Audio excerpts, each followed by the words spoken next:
What's up, everybody? It's your girl T, and I want to welcome you to my new YouTube channel, The Book of T, formerly On the Other Side of Mommy. So, who am I? I am an author. I am a attorney, a podcaster, and entrepreneur, but mostly my full-time actual job is mom of 3 humans, 3 fur babies, and 2 goldfish. The goldfish we got from a fair last May 2024, or no, April 2024. And I'm surprised they're still here. At this point, I'm convinced that the resurrection power of Jesus lives inside those goldfish, because I've just never seen anything like this before. They're different. They're built real different. So anyway, the Book of Tea is kind of like a spinoff, if you would, of my podcast, On the Other Side of Mommy, where I talk about on the podcast, I have a guest that comes on there, usually one of my girlfriends, and we just bridge that gap between motherhood and womanhood. What it's like to be on the other side of mommy means, what is it like to be on the other side of divorce? What is it like to be on the other side of getting your sexy back? You know, after we have these kids, our bodies change, everything is changing. So what does it look like to find that beauty once again? On the other side of finding joy as a mom, right?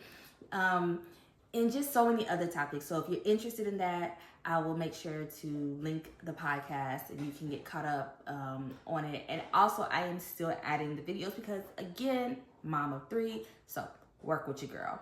Anyway, so that is what I do. And so now I just want to create a channel that really dived, I guess, a little bit deeper about me, personally, me T, and they're right. And just kind of just talk with you all and just kind of allow you a little insight into my life. So let's kick it off. So chapter 1 of the Book of Tea. Let me tell you how this all started and when I knew that I was probably going to start this, because I feel like there is a community of mothers out there who we move a little different, right? The millennial generation is a generation of therapy. Okay, we are doing some heavy lifting to do things differently,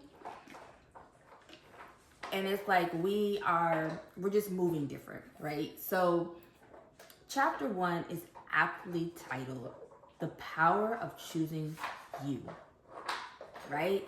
So back in November, I was on Threads, and if you're on Threads is like this place where you are just essentially shouting into the void. It's like this person, it's what that one light blue bird app used to be before it became a letter of the alphabet. Used to be, but better, in my opinion. And so I'm on there, and usually my threads like 1 or 2 likes, if that, right? Like I just post, I just have a good time on there. I just come up to show up and have a good time. Baby, one day in November, your girl made a post that turned out to be a bit more controversial. And if y'all hear noise in the background, it is the puppy, and he is chewing on his bone. But anyway, and so I made this post where I talked about that I made a decision about not traveling for Thanksgiving. I didn't want to go to where we usually go for Thanksgiving, and I wanted to stay home. I didn't feel like traveling. I had just got off the road. My second picture book had just released, and I had just got home in October from book tour. And then as soon as I got home, I went to, all my kiddos had field trips. It seemed like kind of back to back. I was just tired. I just didn't want to go. So I made this post on Threads where I talked about, it felt really good to choose me. I mentioned, and this was probably the turning point for folks, was that my oldest, she cried because she wanted me to go.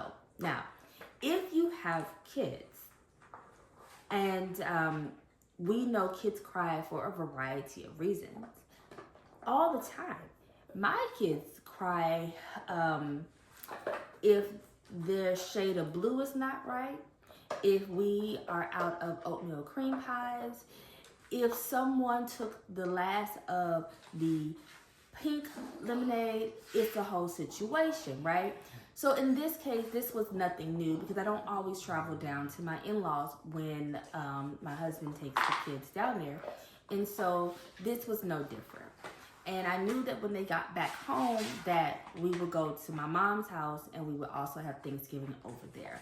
But mommy just didn't want to go. And so it was, to be fully honest, I guess a selfish act, if that's what we want to call it. I call it choosing me.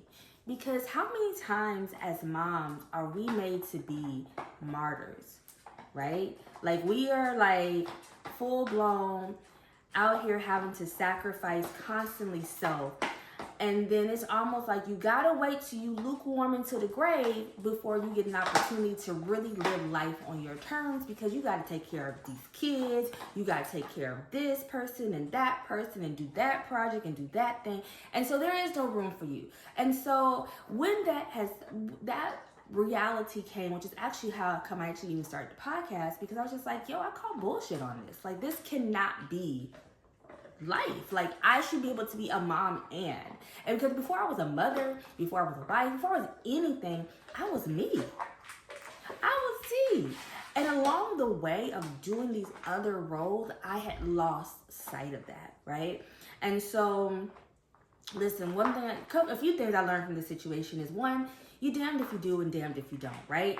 Like there was, for every negative comment, there was just another chorus of people who were very supportive. There were people who actually really got it and understood it, because most people think like it's a holiday, it's Thanksgiving. First of all, you don't even like your people, and your people probably don't like you. So do it matter today? Like it don't even matter today.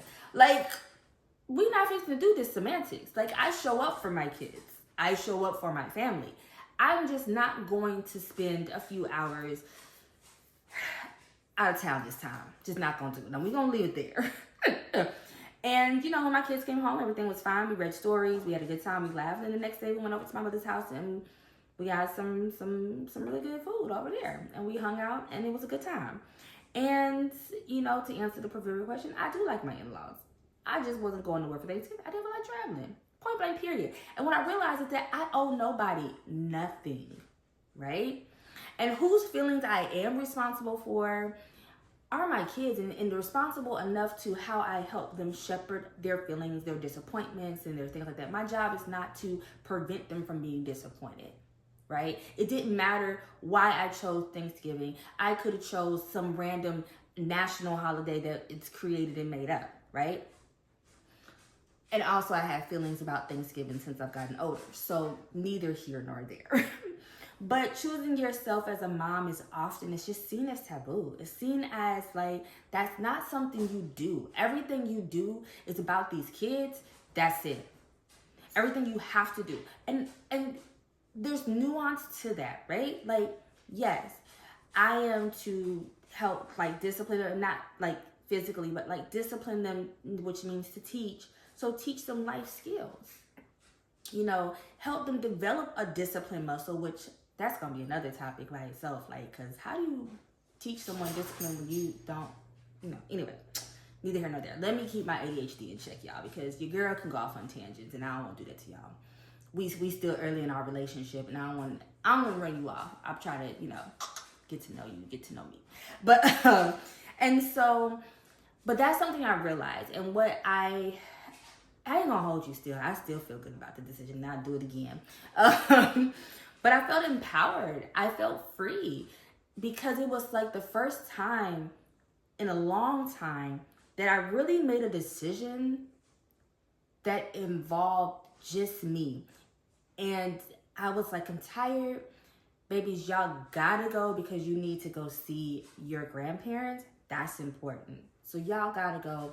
I get that you want to stay home with me, which any other time would be cool, but y'all need to go see your grandparents. That's important, especially to go see your grandmother. So it felt good. And so what I want y'all to know especially you, mom, is doing all things and you got big dreams and you're trying to figure out like how I'm gonna do this. I get asked that question quite often, like how are you writing books and mothering at the same time? And quite honestly, I just take to heart the advice from Shonda Rhimes where she talks about when she says you can't have it all. And I think some people misconstrue that, but I understood immediately, especially now that I've entered into the creative space and entered into the publishing arena, where in order to write my book, something has to be sacrificed, right? And so it's either my sleep, it's either, some playtime with the kids, it's either dinner, something's gonna be sacrificed. Just on the flip side, if I'm choosing to play with my kids and I'm like, okay guys, let's go to the park, let's go to the library, let's go hang out, let's go kick it, then I have to understand that then that time that I would have put into writing, or that time that I would have put into doing laundry, or that time I would have put into like whatever, something will have to give. There has to be a give and take, right? And so choosing yourself is not wrong. I'll just put that out there. It may be uncomfortable in the moment, especially for other people who are not used to you putting yourself first. Now listen, let me caveat this with saying there's a time and place for everything. If choosing yourself is to the detriment of another person, and you define what your detriment is, like if you're like, I'm not going to go to my kid's final game and this is their senior year of high school because you on some other stuff, that's between you and your kid. Okay. If it's going to cause harm or whatever, like, because we got to think like mental and emotional harm matters, and there are just things that kids are going to often remember, right? There's something I remember as a child that have an impact. So keeping those things in mind is important. Another thing to keep in mind when choosing yourself, only you know your situation, right? Only you understand. How can I help you? Okay. Can you come? I could come. All right. Because, mom life, right? Like, because it don't stop. I can't wait for y'all to see these bloopers of how these kids have, here I am thinking if they're outside playing that I would have time, but that was a lie. But anyway, so as I was saying, only you know your situation.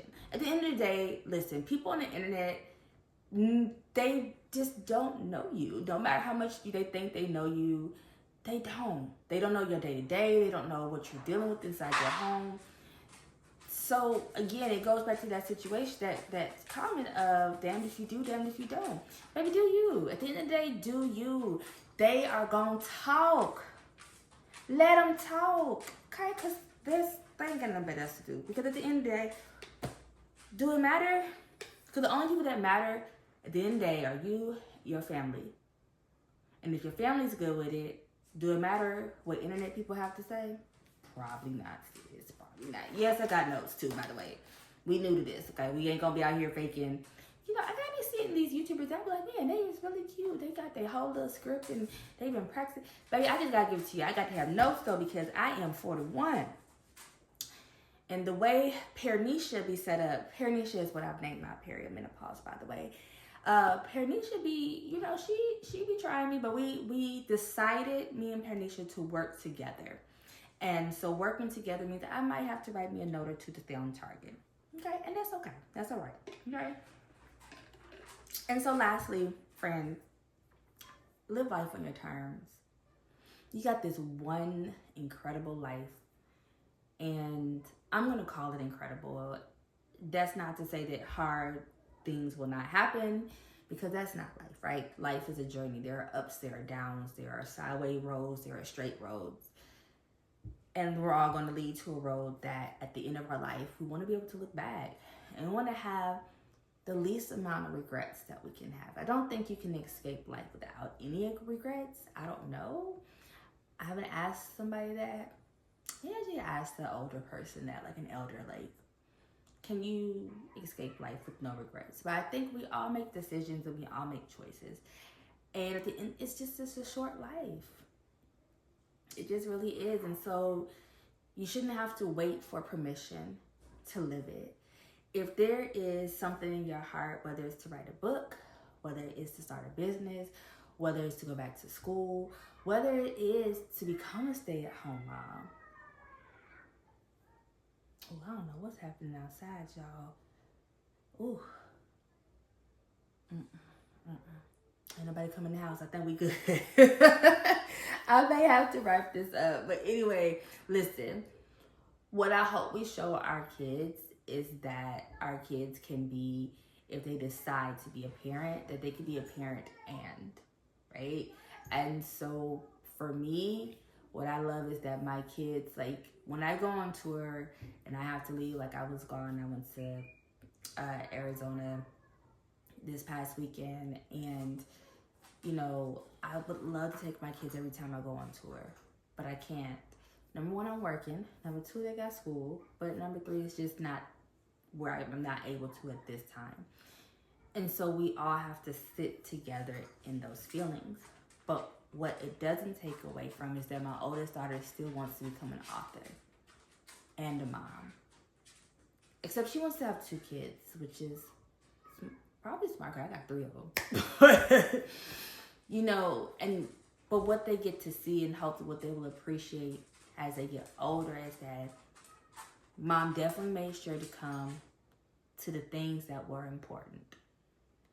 Mom definitely learned how to find a balance that worked for us. Because one of the things I do struggle with as a mom is how much time do I give to my babies? But I also realize I still got things that I gotta do, right? And that's the rub, right? And that's where the mom guilt comes in.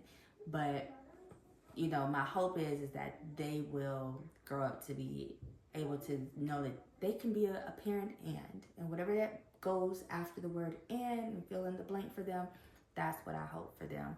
And that is what I need to show them, how to navigate motherhood. And motherhood doesn't mean self-sacrifice, despite what society has tried to create with it. So anyway, friend, that's all I got.